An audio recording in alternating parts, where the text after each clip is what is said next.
We took that long-term holistic approach right from the beginning, in part out of necessity. Understand, like, because we're so specific with who we work with, there's a small pool of people that we actually can work with. So we can't afford to give up on anybody. Hey, what's up, everyone? This is Jeremy, founder of QuickMail.io. Hey, and this is Jack from emailsthatsell.com. Today, interview.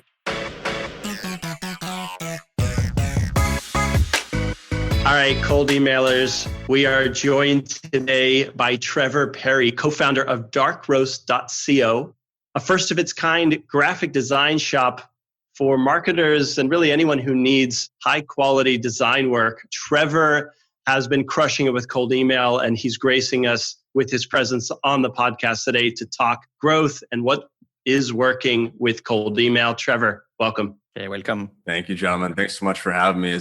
I know it's a cliche thing to say, but the long-time listener, first-time caller, I've been listening to this podcast for a while, so it's humbling. It's an honor to be here to chat with you. All right, so let me shoot the first question then. Which one of the different formats is your favorite one? It's like we have like growth chat, interview, tear down, of course, bits and nuggets about everything. What's your favorite? Yeah, you put me on the spot here. To be honest, I didn't notice that I haven't tuned in for probably about a month or two now, and so I didn't notice the difference in the format there. Nice. So I can't say. I open up my cast box, I go to the cold emailing podcast, and I just hit play. I never noticed much of a difference there. I'm doing a reverse interview here. How did you hear about the podcast? Just through looking. It was just a search on Castbox. I think just initially on the hunt for some more resources, more information, learning about cold email. And I think yours was kind of the first one that popped up. And from what I gather, it's becoming kind of the gold standard. So that was just always my go-to. You bet. So just Googling it. Yeah, something's working. It's the keywords, it's the content. You guys are popping up for people looking for cold email resources. All right, Trevor. So tell us, for the listener who's saying, all right, Trevor's crushing it with cold email. What is it that you're doing? And kind of tell us the background of how you became co-founder. What we're doing now today is vastly different than I guess what we're doing a year ago, 2 years ago, when we kind of started with cold emailing and just outbound in general. It's in much like anybody else probably listening to your podcast and kind of trying to develop and learn about outbound, trying to increase your sales through some type of predictable measure. We started just basically cold emails a year ago, very much manual, very just, to be honest, just terrible cold email approach, just terrible form, just no real structure to it, and just kind of evolved and, started honing on our messaging. That was a big, big important part for us, was figuring out our messaging, figuring how to deliver it in a way that's somewhat, engaging, concise, a way that people are actually going to read it, understand, digest it. And over the year or so, from going from just basic cold email to then trying to build a more systematic approach, starting to get into multi-channel approaches, which we can get into more details and kind of what we're doing with that. Getting into multi-channel approaches with cold email kind of at its core. Yeah.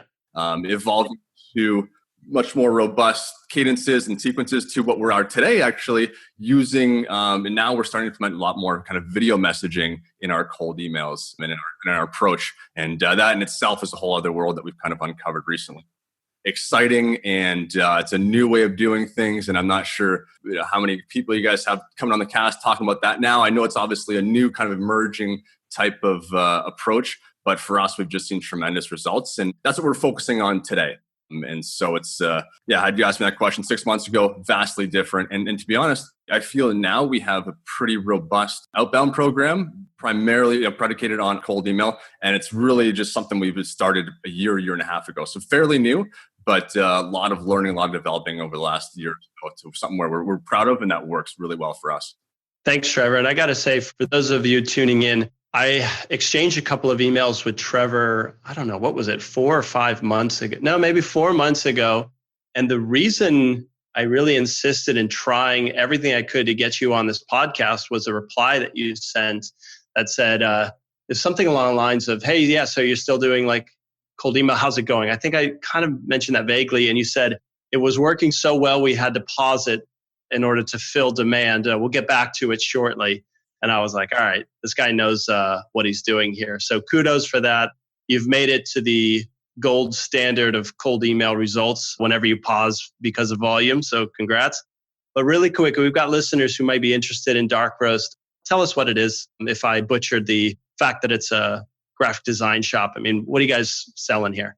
Yeah, and so and I don't blame you by what it is kind of unique. It is different, and I spent the last 2 weeks interviewing new graphic designers, so I've got to shift mindsets from like explaining it from the inside out to someone now looking from the outside in. So the best way to categorize what we are and kind of what we do is we call ourselves a creative startup. We're not necessarily an agency. We're kind of a hybrid between an agency and a SaaS company. So both people, both service-based, but also very much product and technology-based as well.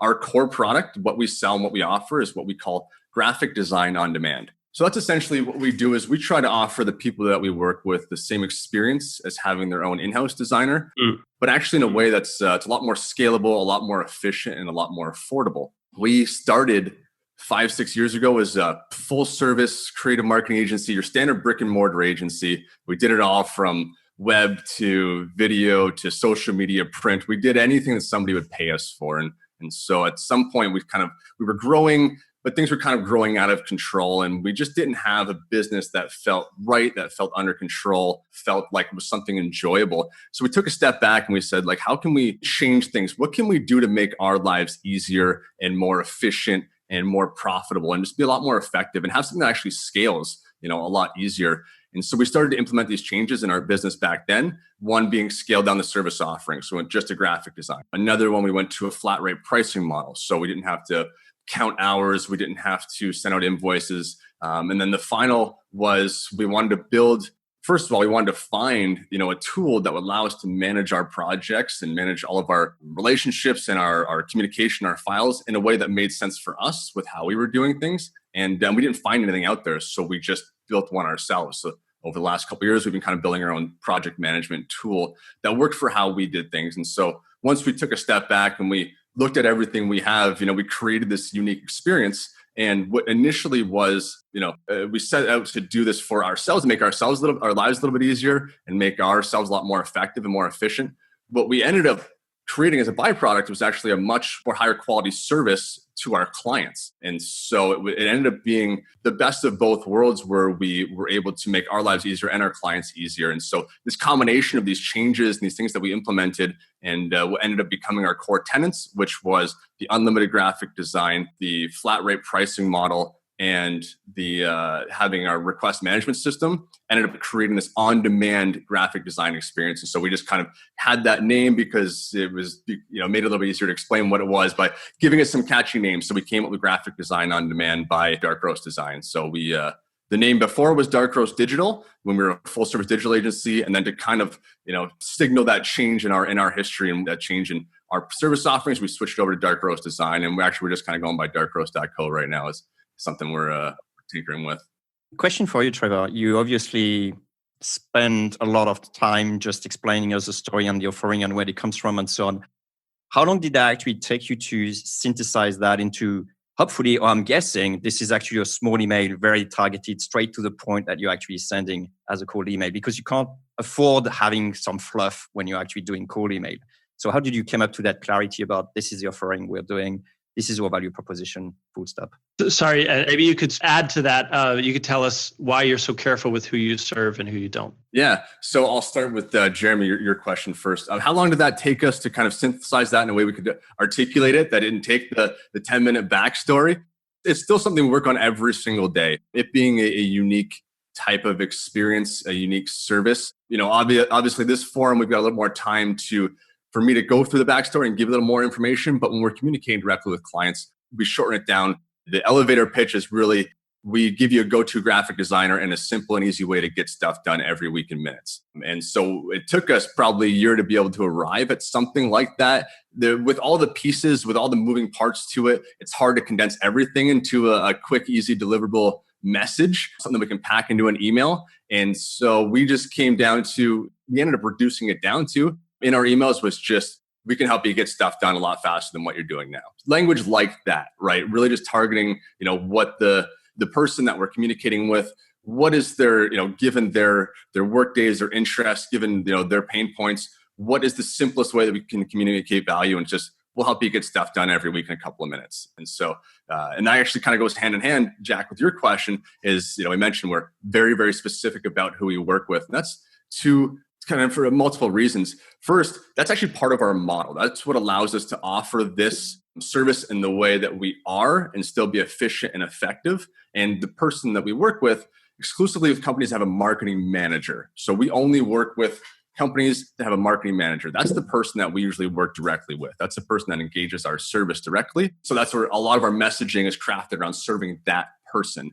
The reason why we only work with companies that have a marketing manager, as I mentioned, a lot of what we are doing and what we've done and evolved to this point was in a way to make our lives easier. And we found that some of the more productive relationships we had were ones where we're working directly with a marketing manager, because that's a person that's a lot more organized, they're a lot more effective, they're a lot more efficient, and used to managing marketing projects. They can articulate what they need, they can communicate their vision a lot more effectively. So they're a lot easier, a lot more successful using a solution like ours because of the direct approach, the streamlined approach. There's not a lot of middlemen. There's no one really in between to act as a buffer and try to intervene on projects and manage and oversee things. So we lean our clients to do that. And so it helps to be working directly with marketing managers specifically. Yeah, that's really helpful, Trevor. And as you're listening to this, hopefully trying to take some things that you can apply to your own business. Trevor, I think probably the first nugget, besides the fact that you are constantly evolving your messaging so you can communicate clearly, is you've figured out the perfect kind of not only account, but the right person that you want to work with, and you're crystal clear on that. I'm thinking, would you say that accounts for your success, just having this really clearly defined avatar you're going after?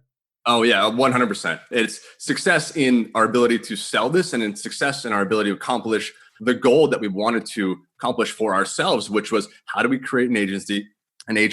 It's easy to run, that's scalable, it's efficient. And so by identifying that person, ideal avatar, and narrowing in on that person, that role in a company, we were able to say, how can we best serve that exact person?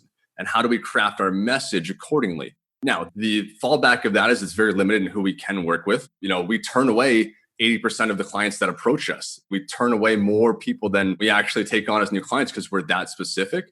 But also in any of our outbound approaches and any of our cold emails, any of our emails in general, it allows us to target a message specifically to that exact person. And that is replicated and present in all of our marketing material. If you go to our website, if you look at any of our marketing material, any of our videos, we're always talking about how to make marketing managers' lives easier. And so, that's even someone we might not get their attention, we might not sell them, we might not have, get them to commit right away in an email or something like that. But once they've gone to our website, or at least if that's prompted some kind of action to go check out anything that we've said anywhere, whether it's social media or on our website, right away the message is we're here for them, we're here for those people. That's what resonates really, really well. And that's been honestly part of pretty much the key to our success up until this point.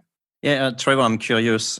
Obviously, maybe not, but at the start, since you iterated a lot, there's chances that it didn't work that well. It's really a big luxury to be able to say like, I'm not going to work with you guys, and then actually reject, people that express interest. So the thing that comes to my mind is, what kept you going?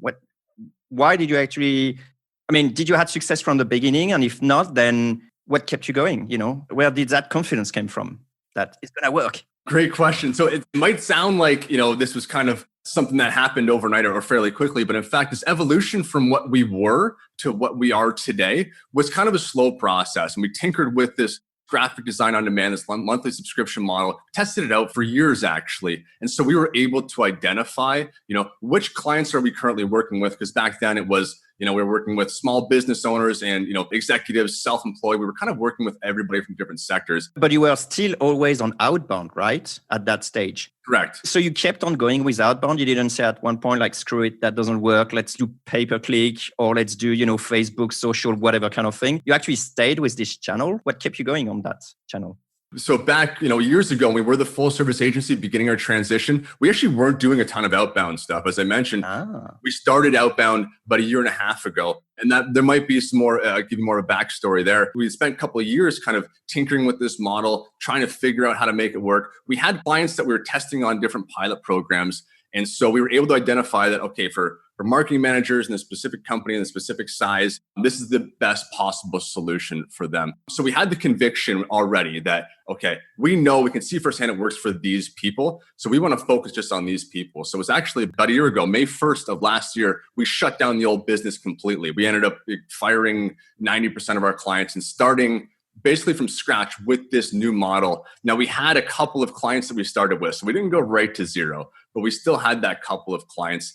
And so what kept us going and what kept us focused on that core mission was just, we had some experience knowing we didn't want to go back to what way we were doing things. We loved our clients that we were working with. It just, that approach wasn't working for us. And so we had that conviction, maybe some ignorance, assuming it was going to be extremely easy. We had this, what we thought was the best product and the best service in the world, and it's a no-brainer, it's easy to sell. So it was in part that conviction because we had some test cases that show that, okay, this works. What was your typical reply rate at that time, or even positive reply rate? Were you even tracking it? And how much did it evolve then in that year and a half? At the beginning, our positive reply rates probably 2% maybe. And I guess it's subjective too, because our opinion of a positive reply rate back then is much different than what it is today. But that was very low. Yeah, when we started, as I mentioned, we shut the business down. We were pretty confident that we had this amazing product. It's going to be easy to sell. So I fire up the computer, just start sending emails to people. And they were the worst of the worst cold emails you can imagine. You guys have seen them all. And it was that whole long backstory of who we are and how we came to be. Those were my first cold emails. And surprisingly, we did get some more positive responses than we would have thought because we already had the rest of the messaging in line. You send out 100 horrible cold emails that maybe people aren't going to respond to in there, but you might capture someone's attention. They might end up on your website, and you know what? They might actually follow up. And so that's what was saving us at the time. But given our kind of core philosophy and who we were serving, we were just set on just doing outbound, primarily cold email at the time, because we just knew that in order to be that selective in who we're working with, that was our only option. So we had tried other channels. We had tried, advertising, and we were getting a lot through referrals back, a couple of years ago. We tried everything. We just found that given our kind of core mission and what we were trying to accomplish and the type of clients we wanted to work with, outbound cold email was our only option at that time. You were doing 2% positive reply rate at the time, a year and a half ago. Yeah. I still want to know now, what is it like now? Yeah. So the last campaigns we ran were actually earlier this year, back when I was talking with Jack, and what I can talk about how we got from the crappy one-off cold emails to how we were getting about 15% positive reply rates come January. A lot of that was big push towards the end of December. Surprisingly, we went really hard during December when everybody else was kind of taking some time off. Nice. Yeah, and it was, I don't know if we're going to get into this, I guess right now, some of the details, but... Before we do, let's take it back so that there you are. You've basically shut down your old business. You're starting outbound to marketing managers. And the first couple emails, as you've said, were just classic cold emails that were pretty terrible, if I can use your words. What's one thing that you wish you could have told yourself, knowing what you know now, back then? One bit of advice to get you on track. The one thing I wish I had known back then was, the objective of that email, especially that first email, is not to sell right away. I was standard faux pas, trying to sell them anything and everything in that first email, as opposed to just starting the conversation. And so that was a lot of that evolution. A lot of success came from learning those lessons. And that just came from trying it out, listening to podcasts like your podcast, reading books, and just not giving up, I guess. I feel like a lot of people, especially in that early position, would have sent out the first 100 emails, said, I went into that assuming they were going to be extremely successful, sent out 100, just been devastated with the results, and then said, doesn't work. Well, this doesn't work, and kind of given up and moved on. And so I had enough confidence, kind of our abilities to figure it out. That's kind of always been our thing. This works. We know this works. Other people are having success doing it this way. It's going to work for us. From what we saw, it's the only way that's going to work for us, given just the type of business that we're trying to create here. So let's just continue to figure it out. But if I could tell myself right away that the most important thing, in fact, the main objective for anyone else's emails was just to start the conversation, it would have been a much smoother sailing at the beginning. But no, I was just trying to just hammer home all 25 value propositions in one email back then. So that's really helpful. But it also sounds like you had not only this idea to change from going for the sale to starting conversation, that was key. But you also had a number of paying clients that helped you believe in what you were doing enough so that you persisted with outbound, right? I think that's something that we should keep in mind as well, is like, you're not going to crack it month one. You're going to do the best campaigns with time, and being able to stick to it sounds like that certainly served you well. Yeah, that's correct. I mean, and it was also just that commitment to this business that we're trying to create for ourselves and for our customers. Okay. We just knew there was no other way. So we had to figure it out. Yeah. So it did help you to have a couple of clients right away, right from the beginning. We had, some experience to lean on, but for the most part, it was just, we just decided this is the way we're going to do things. Hopefully it's going to work. Hopefully in a couple of years from now, we're going to create an agency that's actually scalable, sustainable, efficient, unlike any other agency, unlike the path that we were on. And we said, this appears to be the only way. So we're going to figure this out. That was it. So that was the path that we went on. Good on you, man. So as we transition our conversation towards what's working now for you, I need to address a question that's always on my mind with email. Is like, talk to me about volume, and has deliverability ever been a pain in the ass for you guys? At the beginning, it was pretty high volume because our emails were already warmed up. I was already had kind of in the motion of testing it out. So I was doing, 20, 30 manual emails a day. We got to the point at the beginning where we were doing, maybe 1,000 a week. And so I guess the high volume is subjective, depends on who you're talking to. To us, that was high volume at the time. And so one of the big changes that got us off that 2% was getting more personalized with our emails. And so we scaled down the volume, started to get a lot more personalized. And then I started focusing on about 100, 150 a week or so. And that's what kind of was our goal. And, but again, very, very personalized. So that really was one of the big differentiators for us. I love cold email personalization. I believe that it is the new standard of earning the right to get a reply from a prospect. So what do you find works in personalization today? And maybe also clarify what personalization is. Obviously, it's more than just hi first name, right? So if we're still kind of like starting a year ago and kind of walking forward to today, today personalization is we send out personalized video messages to every person. Now, I guess we'll get to that. We should probably walk forward from history. Let's do it. So personalization. So when we started, we started to actually personalize emails. We were doing like the whole first paragraph, something very specific. I knew enough to know that we should personalize. I didn't know enough to know that also it shouldn't be like 2 long paragraphs of like the person's whole story. Right.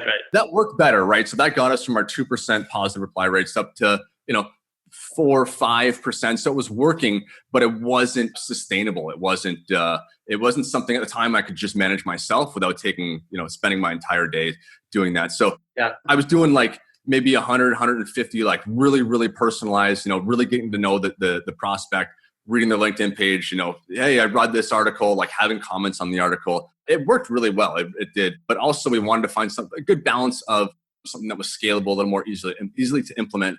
And so I started to test out different approaches that were personalized, but like templated to a degree. And so what we found that we do best is one thing internally that we're really, really good at is we can identify projects and needs for clients, even if they don't know that they have them, like from a design perspective. So I can look at a company's website and I can say, you could use some infographics. You can bolster your social media with XYZ graphics. Each one of your blogs could have a custom header. So I can already identify some of the needs for a client ahead of time. So that then became, it was a skill I already had that we already had internally. We leveraged that actually in our personalization. So then we had 75% of an email was the same kind of copy and paste email, but the part that we were personalizing was what we were going to do for them specifically.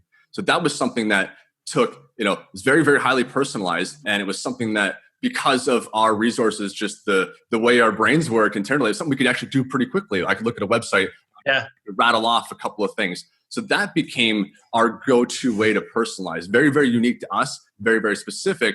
And it became something a little more efficient to allow us to personalize that.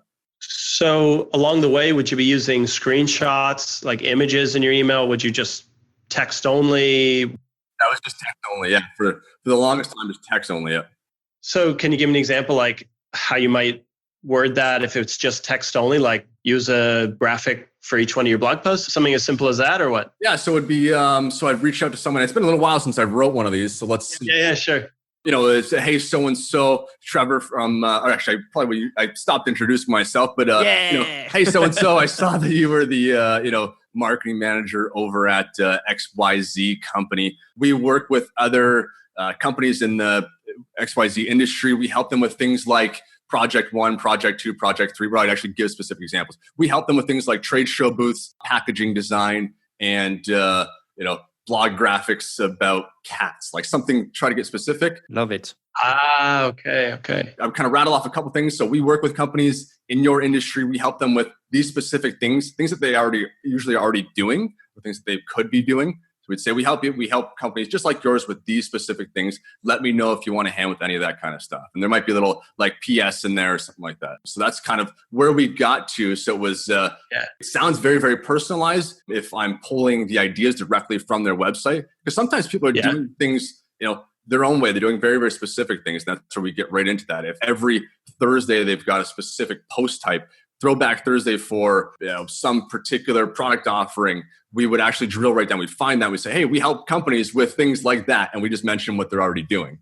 With the Throwback Thursday graphic of the day, whatever. Exactly. Yeah. Oh, I love that. We had a client actually on QuickMail that was targeting companies that have newsletters internally, and then just going at them and just saying like, hey, I'm an illustrator doing, illustration for newsletters. Do you happen to have like a newsletter internally? Yeah. And then he gives like some samples. It's just like beautiful, super small, and opens a conversation that was beautiful. And super specific too. Yeah, of course. Right? Correct. Yeah. I'm a big fan of this approach, basically. Yeah, I love it. So let's sort of move to what's working today. And I really want to hear your thoughts on video, how you're using it. Tell us about that. Yeah. So in terms of completeness, there's actually one more step that we should probably talk about. Okay. You and I had talked back in January, and I said, it was working too well. We had to shut it off for a bit. And so that was the result of a multi-channel approach, something we timed around Christmas time, where I always tried to take a multi-channel approach, phone call, retargeting ads, sending stuff in the mail. And so around Christmas time, we created Christmas cards. We created our own Christmas cards. There were they were very much on brand for us, because we're very, very direct to the point, very simple. And so the Christmas cards just said, this is a Christmas card. That was it. That's all it said on it. And it was like a little simple graphic of a Christmas tree. And so we identified, maybe 1,000, actually it was probably a little more, probably about 1,200 ideal, perfect, clients for us, target clients for us. And so we sent out these Christmas cards to them. And so that timed with right after first week of January, second week of January, another sales campaign or an outbound campaign, just saying, hey, now we're back. Let us know if there's anything you can help with. I should mention that all of these people that were recipients of our Christmas cards and that got this follow-up campaign were also recipients of emails from us earlier in the year. So there was already some familiarity with us. So they already, I could tell they had maybe opened an email, or we know we had sent it to them. We just didn't get a response. So then we took that one step further by sending them Christmas cards, then followed up with the Christmas cards. Now, the timing of the year obviously helped as well, too, because, first week of January, people are gung-ho, ready to get back to work. Budgets are sometime refreshed. So it was a combination of the legwork we did earlier in the year, sending those, even the horrible, horrible campaigns that they never saw, but still they got some exposure to us. And then following up the Christmas cards, which in today's world has probably completely shocked them. I should mention they're all handwritten, by the way. We actually hand wrote 1,000 Christmas cards. And so sending that out and then timing.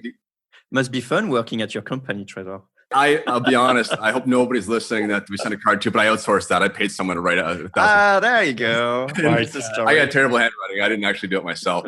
But so then the timing of the emails afterwards, and the emails afterwards come January was just, hey, hope you had wonderful holidays. Just let us know. We're here if you need anything. And that was really it. And so the responses were, hey, I got your Christmas card. Thank you so much. As a matter of fact, trade show season's coming up and we're going to need all of this work, or, whatever it is. So it was that approach that's that kind of a little more friendly, a little more personalized. Once we stopped trying to just aggressively sell to them early on in the year, but they kind of understood who we were. They may have seen our website, and then it kind of led to this cascading effect, which happened in January when a whole bunch of them ended up following up and saying that they were ready to sign up at that point. So that's when we're like, okay, we needed to stop at that point, focus on hiring some more graphic designers to service that. And that's kind of been where we've been at ever since. So smart, man. Brilliant. So I need to know the tactic behind it. to send a physical card, it's quite foreign to me because I'm just doing electronic mail. But is it as simple as grab company's physical address, drop an envelope in and address it to the marketing manager? That's it? So we actually did some reconnaissance of a fair amount because we knew that we were pretty confident this approach is going to work. So it was worth investing some time. So we actually found the marketing manager's name for each one. These are all people, again, we'd already reached out to. So we already had their name. We already had their email address. So it was a matter of, getting some VAs and getting some people internally to find addresses for their company headquarters or wherever the business is, wherever they're working, which I'll say was not perfect approach because we ended up getting a bunch that came back, but a fair amount went through. So we actually ended up building this whole long database of the marketing manager's name, their company name, and the company address. And then we had a couple of people that spent 2 long weeks for us handwriting Christmas cards and handwriting the actual address on the envelope itself. So the envelopes that they got from us was a stamp, good old-fashioned stamp, plain white envelope with our return address on it. It wasn't some fancy marketing address. Handwritten to them on the envelope itself. And that's what we sent out. And in fact, we actually sent a couple of cards in each envelope, one addressed to them and 2 or 3 that they could give to other people, just so we could get them talking and thinking about us over the holidays, right? We know nobody's thinking about work, but if they're exchanging these cards over the holidays, they're thinking about us to some degree. And so it was going to help our case when we followed up with them in a couple of weeks. Brilliant. I like the mail one with a plain envelope, right? Because if you have a plain envelope, it's written your name on it, handwritten, then you got to open it because you don't know what's in it. So, Exactly. We actually put a candy cane in each one. So it was like, the fluffy one, bulk one. Yeah. So it wasn't just a plain old card. Like it looked something unique. It was addressed to them. It was almost certain that people are going to open it. And again, if there was no call to action there was no we're not trying to sell anything. It was just saying, hey, Merry Christmas. That was it. I'm not a big fan on this, actually. What do you think, Jack, about the CTA? Let me know if you need us this year or some stuff like that. For the Christmas card. Well, on a Christmas card, I agree. I agree. By the way, Happy Christmas, by the way, send me your credit card number. There was no call to action in the Christmas card. That was brilliant. You'll, what's the word? You'll muck it up if you put a sales pitch at the end of a Christmas card. You'll shoot yourself in the foot. You'll be the Grinch. But I love the candy cane, the envelope. Gary Halbert used to put sand in some of his mailers if he was selling real estate in Hawaii. So he'd put a baggie of sand and you have to open it. I forget what they called the thing in there, but you feel it and you're like, what the hell is this? Was it a token? I think maybe he put a little plastic garbage can, like a die or something in there. Yeah, that was definitely his move. Yeah, we stole that, but it worked. Yeah, that's awesome. You've done your research. Nice, man. Okay, cool. So, but hold on, I'm not letting you off the leash about the CTA. So, but the following, I'm talking to you, Jack, actually. Okay. And maybe even you, Trevor, if you have some ideas, the follow-up of that Christmas card was also having no CTA. It's just basically, let us know, if you're good for this year. And of course, kudos to you, the campaign worked, you're fully booked. That's great. Now, that being said... Exactly. I'm about to tear down retroactively knowing that it worked like crazy. So obviously, I'm going to say, oh, it's brilliant. I would have done the same. But I will say I'm always a proponent of a clear ask at the end of an email.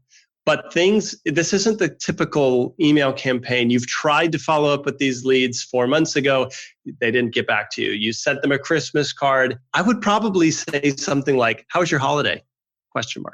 Where it's... I like that. It's starting a conversation, but along the theme of the Christmas card.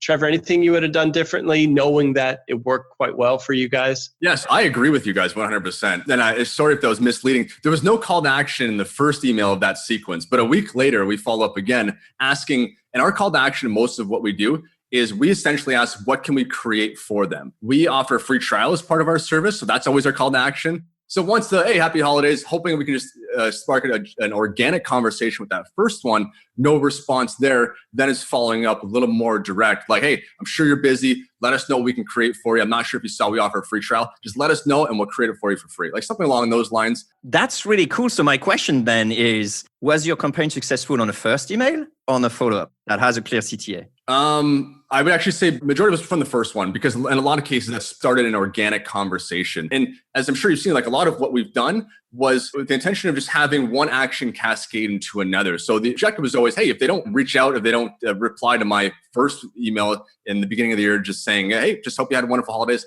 Let us know if you can do anything. That's going to trigger the next one. It's going to a little bit more strong in the ask at that point.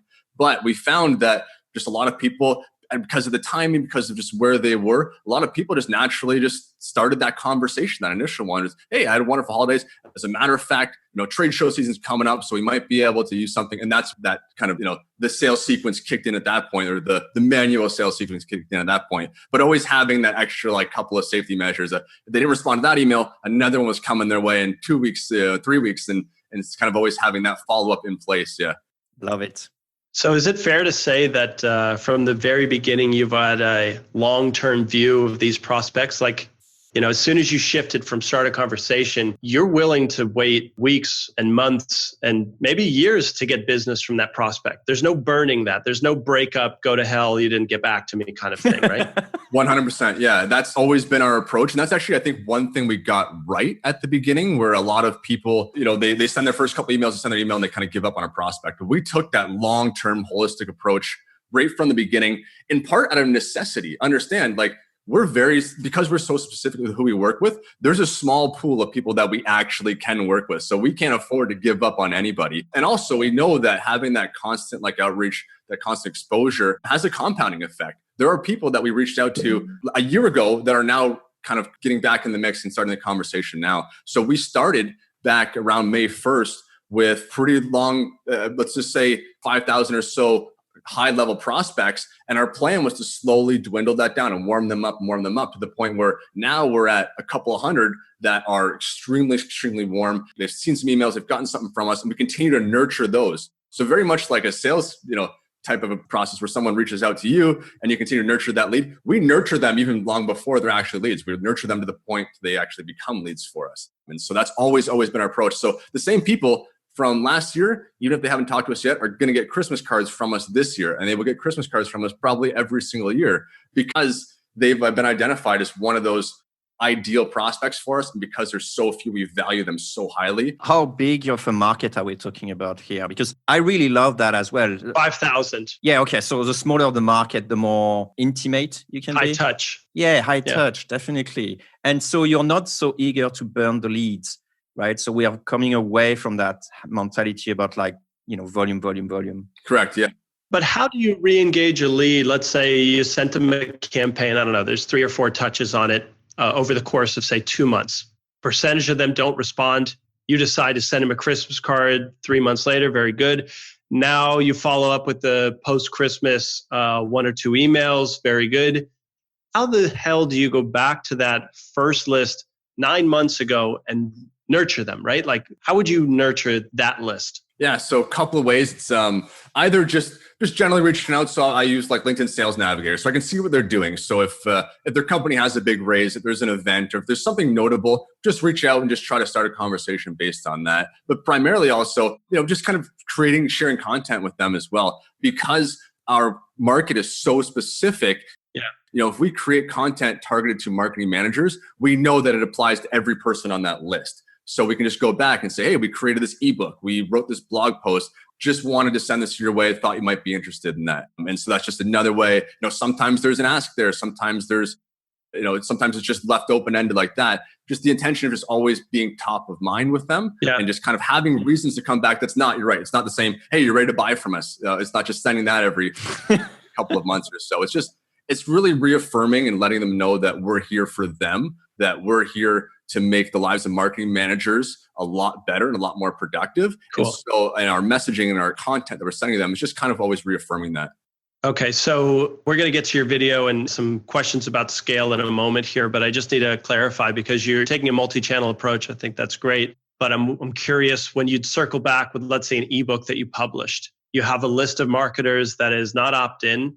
Do you send that to them with a link and via cold email? Do you use LinkedIn messaging? What's the best way to deliver that? And what kind of response do you expect when you do that kind of approach these days? Yeah, because they're not opt-in, I try to manually do it all. And I genuinely mean that. Like if there's 600 people on this list that's been dwindled down, I'll send out the 600 messages, whether it be email or LinkedIn. We've got running notes in kind of database going on a lot of these contacts in terms of what's their primary channel for engaging us. So it's kind of half and half. So yeah, me sending an ebook to 600 people is me sending an ebook to 600 people. And what are the response rates, or what is the actual outcome of that? If it's something I just want to share them the ebook, or just a blog post, and I just generally want them to have the content because I think it's valuable, very little actually ends up coming from that directly. Yeah. That's just me saying, hey, I wrote this blog post. The last one I wrote was right when the pandemic hit, and it was just kind of a message to marketers just saying like, hey, we're seeing all of this chatter, all this action from marketing teams around the country. We're seeing what everybody else is doing. Here's what we think you should be doing right now to make the most of your time and best, kind of be effective, and what's worth focusing on right now. So we write a blog post like that. And so that's just simply just sharing that. That's not me like then saying, hey, by the way, we can also help you create these assets for you afterward. Okay, sure. It's really just, hey, I hope this is helpful. In fact, we sign off a lot of our messages and a lot of our communications when we're reaching out to our clients or our prospects with just, I hope you find this helpful. And that's genuine. Like we just want to be helpful. That's usually the approach there. But so it's just manual. I could spend days and days sending out hundreds and hundreds of LinkedIn messages for that approach. Obviously our email sequences, we use automated tools, but something like that, it's genuine. It's for me, it's me actually messaging people. Well done, man. Okay, we're going to leave it here for today. There are a lot of things to unpack, and we're going to keep the rest for next week, where you're going to hear the second and final part of this interview with Trevor. Hey, cold emailer. Yeah, you. If you got some value from this episode, give us a high vibe by sharing a 2-sentence review on iTunes. Or Stitcher, or TuneIn, that works too. It's a quick way to help other growth-minded folks like us find this podcast, so they can send awesome emails and make everyone's inbox a better place. Thanks.